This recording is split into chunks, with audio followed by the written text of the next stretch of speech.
Allahümme salli ve sellim ve barik ala seyyidina Muhammedin ve ala alihi adede in'amillahi ve iftali. Euzubillahimineşşeytanirracim. Bismillahirrahmanirrahim. Cenab-ı Hakk'ın izni inayetiyle ruh nefhai ilahiye ile beraber insan vücuduna girmeye başladı. Ve bu insan vücudunda bir hareketliliğe vesile oldu. Hz. Adem Efendimiz canlılığı ile beraber Rabbül Alemin'i tanıma yolculuğunda devam ediyoruz efendim. Bu hakikatler çerçevesinde hayatımızın en büyük illeti, imtihanın kendisi, bu dünyada karşısında mücadele etmekle mükellef tuttuğumuz bir de nefsimiz var. Bu mükellefiyetimiz sonucunda ruhumuz nefhai ilahiye ve dahi nefsin halini inşallah bu derste en öz haliyle beyan etmeyi niyaz ederiz. Zira hep söylüyoruz ya, konumuz Siyer-i Nebi. Bunların her birisi apayrı, derin ve detaylı kitap konuları. Ama meseleyi iyi tanıyınca Resul-i Kibriya aleyhissalatü vesselamın hayatımızdaki gerçekliğini daha iyi farkına varacağız.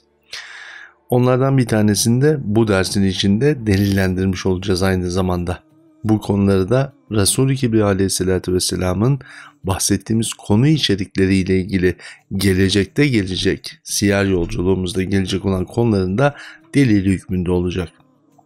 Efendim nefai ilahiye öyle muhteşem bir enerji, öyle muhteşem bir hareket ve Rabbül Alemin'in insana vermiş olduğu o kadar büyük bir kimlik ki bu kimliği zaten verirken Cenab-ı Hakk'ın insana, insandan hariç olanların bunu kabul etmeyişine karşılık ne kadar büyük olduğunu anlayabiliyoruz.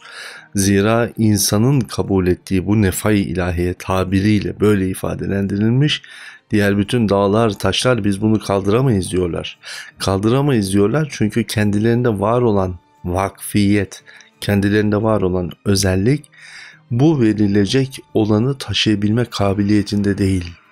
İnsanın cehaleti ise kendisine verilmiş olan böylesine mükemmel bir üstünlüğe nazaran bunun içindeki hakimiyeti ve hikmeti göremeyecek olması. Dolayısıyla bizdeki cehalet ne zaman ki nefai ilahiyede bize takdir edilmiş, ikram edilmiş, her bir insanın Rabbimiz tarafından verilmiş olan o emanetin kendine has özelliğini fark etse, o zaman o cehalet ortadan kalkıyor ki ona kamil bir Müslüman deniyor. Efendim nefha öyle büyük bir hakikat ki nihayetinde ruhun vücuda bağlanmasına engel oluyor. Dolayısıyla ruhumuzun nefhayı takip ederek bütün vücudumuza hareketi, ruhun hızlı, nefhanın yavaş olması sebebiyle bağlantı etkisini kaybetmesine ya da tam olarak oturmasına engel teşkil ediyor. Yani şöyle düşünebilirsiniz, bir araç var, adı ruh. Bu nefhayı takip ediyor çünkü nefha bir emanet bırakacak. Emanetin arkasında o emanetin hareketini sağlayacak olan ruh takdim edilmiş. İkisi aynı anda birbiri peşi sıra gidiyor. Öndekinin nur etkisi parçacık olduğundan ötürü yavaş, arkadakinin etkisi çok farklı olduğu için hızlı. Hızlı yavaşın peşine takılınca elbette ki bu yolculukta bedende kalıcı olabilme etkisini sağlayamıyor. Yani bu noktada daha önceki derste de beyan ettiğimiz gibi Hz. Adem Efendimizin elinin kolunun oynaması, bir anda hareketlenmesi ama bu hareketlerin böyle çok itidalli olamaması en başta o ruhun vücuda hapsolamamasıyla yakinen ilişkili. Muhteşem bir şeyin, bir nefai ilahiyenin verdiği emanetin arkasından ruhun vücuda tam olarak bağlanabilmesi için nefs getiriliyor. Eğer nefsimiz olmasa ruhumuz bedenimizde gerçek manasıyla hakikatini bulup da o bölgede intisap edip o bölgede oturabilme kabiliyeti olmayacak. Nefisse karanlık olan, nefisse aydınlığın aksinde var olan bir gerçek ama elektrokimyasal bir bağlantı özelliğine sahip. Ve bu elektrokimyasal bağlantısıyla insanın ruhunun bedende hapsolabilme imkanını, her uğradığı yerde kalıcı olabilme imkanını sağlamış oluyor. Daha önceki derste de beyan etmiştik, kısaca söylemek gerekirse ruhumuz her bir sinir hücremizde aksonla dendrit arasındaki boşlukta nefai ilahi bütün bu tanzimatın üzerinde geldi, geçti ve kalbin üzerine denk geldi. Nefsimiz ise aksonla dendrit arasında elektrokimyasal geçirgenliği sağlayan bir yapı. Cennete gidildiği zaman da nefsin bu yapısı değişeceği için insanın yapısı bedenen kalacak ama nefsani özelliklerinden sıyrılmış olacak. Tam olarak sıyrılmayacak ki lezzetlerini alacak. Dolayısıyla zaman zaman bazı yerlerde sanki cennette ete kemiğe bürünmemiş ruhlar gibi dolaşacağız şeklinde bazı izahatlar var. Bunlar İslam literatürüne ait olanlar değiller. Bunlar insanların sonradan kendi hayal gücüyle ya da Hinduizm ve Budizm etkisiyle biraz daha oluşturdukları bir yapıdır. Hinduizm'de bir ağaç figürü ve insan hayatına enerji veren bir ağaçtan bahsedilir. Bu da o ağacın içindeki ruhlarla alakalı olduğu söylenir. O yüzden cennette ya da cehennemde ruhani bir acı yok. Gerçekten ruhumuz, nefsimiz, bedenimizle beraberiz ama bu beden de, bu nefis de özelliklerini değiştirecek elbette. Şimdi bu nefis bölümünde ise çok ciddi bir incelik var. Bir tek Allah Resulü'nün nuru karşısında sönen bir karanlıktan bahsediyoruz. Karanlık bazı yerlerde bozguna uğrar. Allah'ın nurunu hiçbir karanlığın söndüremeyeceği Kur'an-ı Azimüşşan'da beyan edilmiştir. Aynı nur, nurdan nur hasıl olması gerekliliğince nefs Nur-u Muhammediye geldiği anda sönmüştür. Dolayısıyla bütün peygamberler Nur-u Muhammedi'nin veçhiyle masumiyet karinesine kavuşmuşlardır.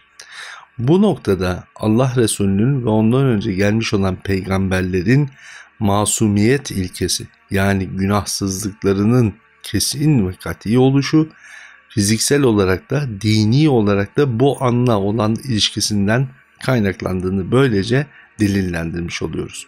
Ama buna karşılık genç kardeşlerimiz elbette bir de fiziksel bir görüntü isteyecekler. El cevap Allah Resulü'nün teninin kokusu.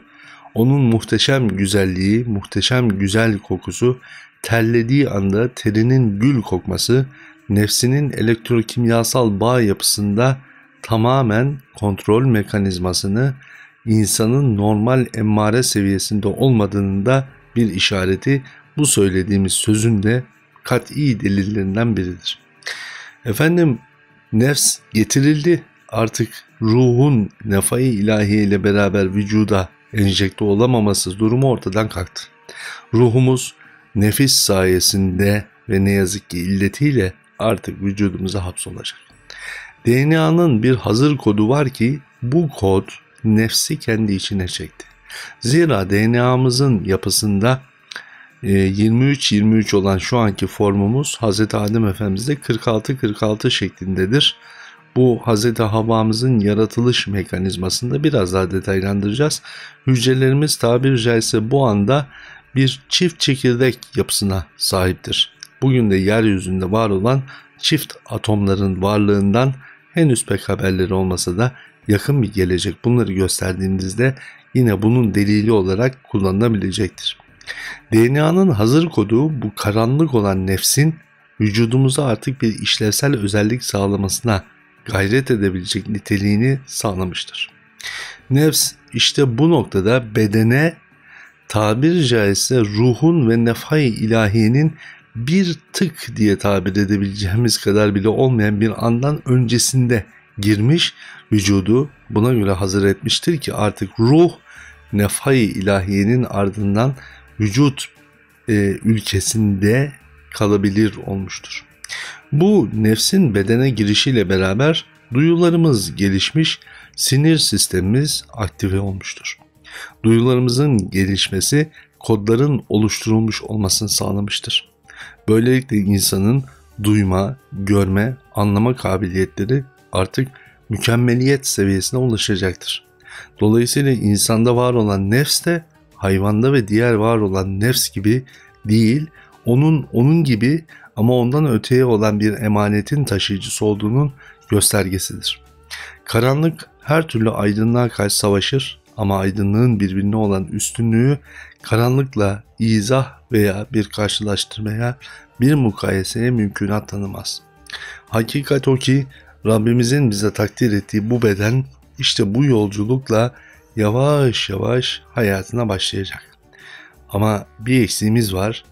İnsanoğluna özellikle Hz. Adem Efendimiz'den Allah Resulüne kadar gelen süreçte Nur-u Muhammedi takdim edilecek. Onun için de yarına bakalım. Şimdilik kalın sağlıcakla.